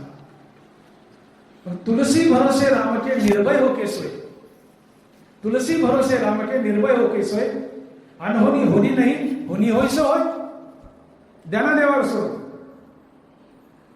बारगाली देवा न लगे देश डोई. आणि म्हणून जो मनुष्य चिंता मुक्त जीवन जगतो, शिळ्या भाकरी खाल्ल्या तरी ताजा तवाना असतो. शिळ्या भाकरी, त्याला पुलाव खायची गरज नाही. एक पैलवान होता, दंडीच्या कुस्त्या करायच्या. राजाच्या कानावर वार्ता गेली, म्हणजे महाराज असा असा राज पैलवान आहे, याला राज पैलवान करा, दंडीच्या कुस्त्या करतो, आपल्या राजाचं नाव वाटेल. म्हणजे घेऊन येतात, बोलवलं. म्हणजे तुला काय खायचं का, कटाळ्यासारखं चल माझ्या राज्यात दंडीच्या कुस्त्या कर, पण एक आट आहे म्हणजे काय, रोज 6 वाजले की महाराजाला दिवा लावायचा आणि 1 मिनिट जर मागे पुढे झालं तुला फाशी शिक्षा. ते मला ठीक आहे, त्यात काय अवघड आहे. काही दिवस लोटले, कटाळ्यासारखा चरत होता, बंड्याच्या बंड्या झाला, पण 6 वाजले की त्याला मारुतीला दिसायचे. 6 वाजले की मारुतीला दिसायचे. 1 मिनिट मागे पुढे झालं तर फाशी. हागायला बसला त्याला मारुतीला दिसायचे. पडायचं आता पडायचं, फाशी लागल, उठून पडायचं. चिंता से घटे शरीर. राजाकडे गेला, राजासाहेब मला तुमचं सोनं नको, सोन्याचा घास मला नको, सोन्याची सुरी मला उरात मारायचं, माझ्या शेळ्या भाकरीवर आहे, मी कटाळे होतो, मला चिंता नव्हती. पण तुमच्या जर सोन्याचा घास खात होते, मला दिसते 6 वाजले दिवाने लावला फाशी, मी मरल म्हणले, मला नको. चिंता से घटे शरीर. चिंतामुक्त जीवन जगायचं असेल तर एकच औषध आहे, रामनाम. नित्य रामनाम घ्या, चिंता पडून जाते, जीवनात आनंद येतो. आनंद हे टॉनिक आहे, टॉनिकने आनंद रूपी टॉनिकने शरीर पुष्ट होतं, तुमच्या अंगावर तेज येतं, बाळसे येतं, म्हणून आनंदाची पुष्टी अंगी शोधे संगी उतरते. तर तुकोबाराय म्हणतात की देवा तुझं नाव घेतल्यानं मला आनंद मिळतो, आनंदाने माझ्या जीवनाला शरीराला पुष्टी मिळते, तेजपुंज माझं शरीर होतं आणि जी जी श्रोते माझ्या सानिध्यात येतात मी भजन कीर्तन करेल ते माझ्यासोबत उद्धरून निघतात. म्हणून आनंदाची पुष्टी अंगी शोधे संगी उद्धरती. हे दोन फायदे या दुसऱ्या चरणात सांगितले आणि शेवटी तिसऱ्या चरणात एक फायदा सांगतात त्या अभंगाच्या तिसऱ्या चरणात. पिकले तरी खाणे किती, ओ पिकले तरी खाणे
पिकले तया खाणे किती पंगती सुकाळ. पिकले तया खाणे किती पंगती सुकाळ. अतिशय महत्वाचं चरण आहे तुकोबारायचं, बारकाईने ऐका. अभंगाचा गाभा आहे चरण. पिकले तया खाणे किती पंगती सुकाळ. तुम्हाला एक उदाहरण सांगतो माझ्याच घरचं. आमचे वडील, आमच्या वडिलाचं नाव बजरंग मोठे, त्यांना आम्ही दादा म्हणायचो. गावातले आम्ही सदन शेतकरी, आमचे दराड्यांना समोर बसले, त्यांना माहिती आहे आमचे वडील अतिशय सदन शेतकरी होते. गावखर नावाचं एक शेत होतं, तिथं त्या 1.5 एकर शेतामध्ये आम्हाला 20 पोते ज्वारी व्हायची. 1.5 एकरात दरवर्षी आम्हाला 40 ते 50 पोते ज्वारी व्हायची. ज्वारी घरी आणली, आमच्या दादाने कणगी भरावी. जशी काळी आई आहे तशी ज्वारी बी आई आहे. सहसा लोक ज्वारी विकत नाही, पण ठीक आहे विकली मी. कडवा आणि ज्वारी ही आई आहे आपली, जशी काळी आहे तशी. उदाहरणार्थ 40 पोते ज्वारी झाली आम्हाला.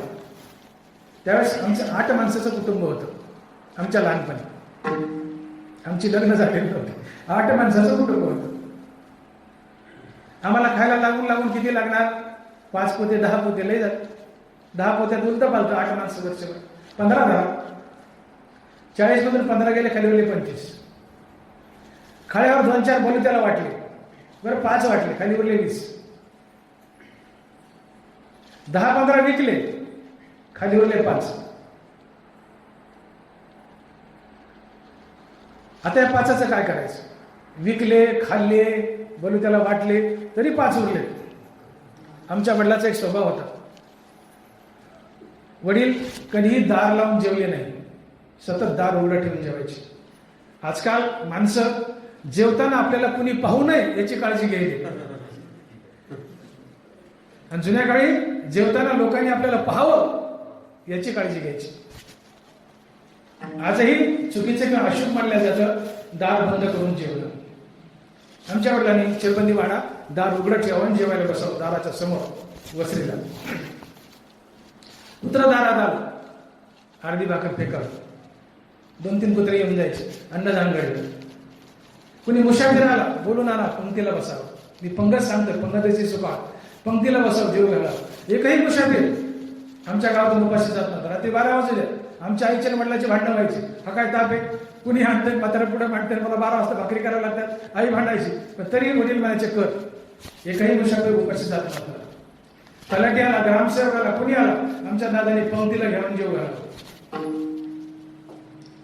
ज्वारी कुणी पिकवली, बजरंग मोठे. काही विकली, काही खाल्ली, काही दान केली, 5 पोती उरली, ती पंक्तीला लोक बोलू बोलू खाऊ घातले आणि त्या लोकांना पंक्तीला सुकाळ झाला. आमच्या वडिलांकडे जी जास्तीची ज्वारी उरली 5 पोते लोकांना खाऊ घातली पंक्तीला बोलून, तो आमच्या दादाने काय केला, पंक्तीला सुकाळ केला. तसं अखंड हरिनाम घेतलंय.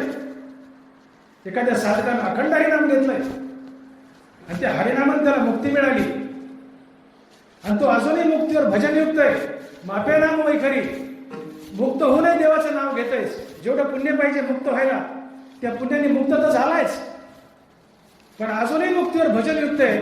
गरज नसताना देवाचं नाव घेऊन पुण्य कमावतोय. हे जास्तीचं पुण्य काय करायचं?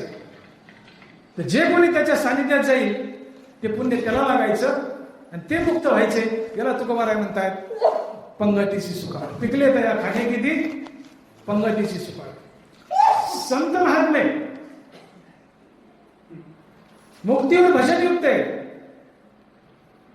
आधी पुण्य केलंय, नामस्मरण घेतलंय, पुण्य केलंय, त्या पुण्याने नामस्मरणाने मुक्त झाले. आता नाम घ्यायची गरज नाही, पण तरी नाम घेत आहे आणि एवढं नाम घेत आहे की मापे नाम वैखरी. मग हे उरलेलं पुण्य कुणाला द्यायचं? 100 पुण्य राहिले. त्यांच्याकडे जे पुण्य उरतंय तर जे कोणी त्यांच्या सानिध्यात जात आहे त्यांच्या कामी येतं आणि तेही उद्धारतात. आणि मग महाराज म्हणतात पिकले तया खाणे किती, पंगतीची सुकाळ. अरे 40 पोते पिकले, तू खाऊन किती खाशील? काही विकले, काही खाल्ले, 5 पोते उरले, पंक्तीला माणसं बोलवले, पंक्तीला सुकाळ झाला. संताला पुण्य लागतं किती, जेवढं लागतं तेवढं लागलं, मुक्त झाले, पण अजूनही नाम घेतात. मापे नाम वखरी, अजूनही पुण्य, अजूनही नाम, अजूनही पुण्य. या पुण्याचं करायचं काय?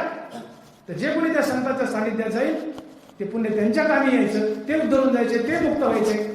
म्हणून पिकले तया खाणे किती, पंगतीची सुकाळ. हा मापे नाम वखरीचा अजून एक फायदा. आणि मग असा मुक्त महात्मा की जो भाग्यवंत आहे, अशा मुक्त भाग्यवंत माणसाला तुकोबाराय 4थ्या चरणात प्रणिपात करताय.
महाराज म्हणताय, एक 2 मिनिटात थांबतो.